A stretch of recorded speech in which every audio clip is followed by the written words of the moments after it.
Hello প্রিয় guys, আসসালামু আলাইকুম। আপনারা কেমন আছেন? আজকে সকালের নাস্তা আমি আয়োজন করছি ভাত আর আলু ভর্তা। ডাল ভাতের সকল বন্ধুদের জন্য দাওয়াত রইল। ডাল এ দিয়ে রান্না করে খেয়ে নিলাম, গামছাটা দিয়ে মুখ মুছে নিলাম। খাওয়া শেষ হয়ে গেল। এখন খাওয়া শেষে আমি আবার দুপুরের রান্নার আয়োজন করব।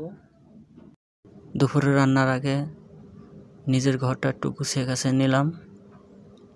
আসলেই মেয়ে মানুষ ছাড়া সংসার গুছানো যায় না, সেটা বুঝতে পারতেছি আজ নিজে। যারা প্রবাসে থাকে তারা হয়তো আমার মতনই কষ্ট করতেছে। যাই হোক, এখন আমি রান্না করা শুরু করব। প্রথমে চাল নিলাম, চাল ধুয়ে নিলাম ভালোভাবে করে। একবারের জায়গায় 3 বার চাল ধুবেন যেন ময়লা না থাকে। আমরা ছেলে মানুষ হয়েও মেয়েদের কষ্টটা বুঝি না, বুঝলেও না বোঝার মতনই তাদের সাথে খারাপ আচরণ করি, গালিগালাজ দিই, অনেক রকম অত্যাচার করি। এটা করা ঠিক না ভাই। যাই হোক, চাল ধোয়া শেষ, পানি দিয়ে দিলাম পুরোপুরি ভরপুর করে, চুলায় জ্বালিয়ে দিলাম। বাস ভাতের বলক আসলো, ভাত লাড়া দিয়ে দেখলাম ভাত হয়েছে কিনা।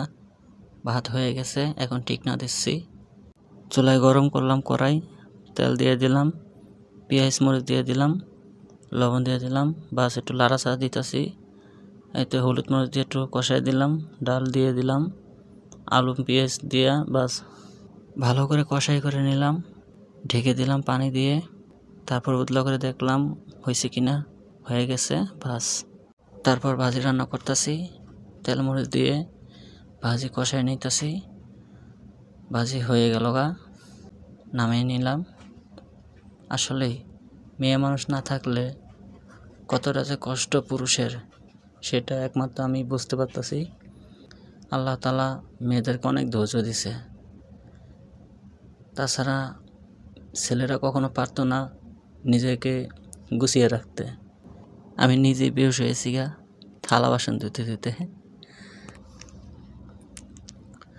থালা বাসন মাজা শেষ, এখন ধুয়ে নিচ্ছি। ধোয়ার পরে থালা বাসনগুলো রেখে নিয়ে রাখবো। রাখার পরে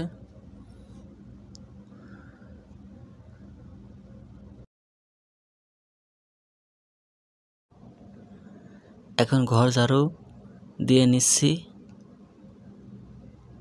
ঘর ঝাড়ু দেওয়ার পর পুরোপুরি সুন্দর করে ঘর ঝাড়ু দেব।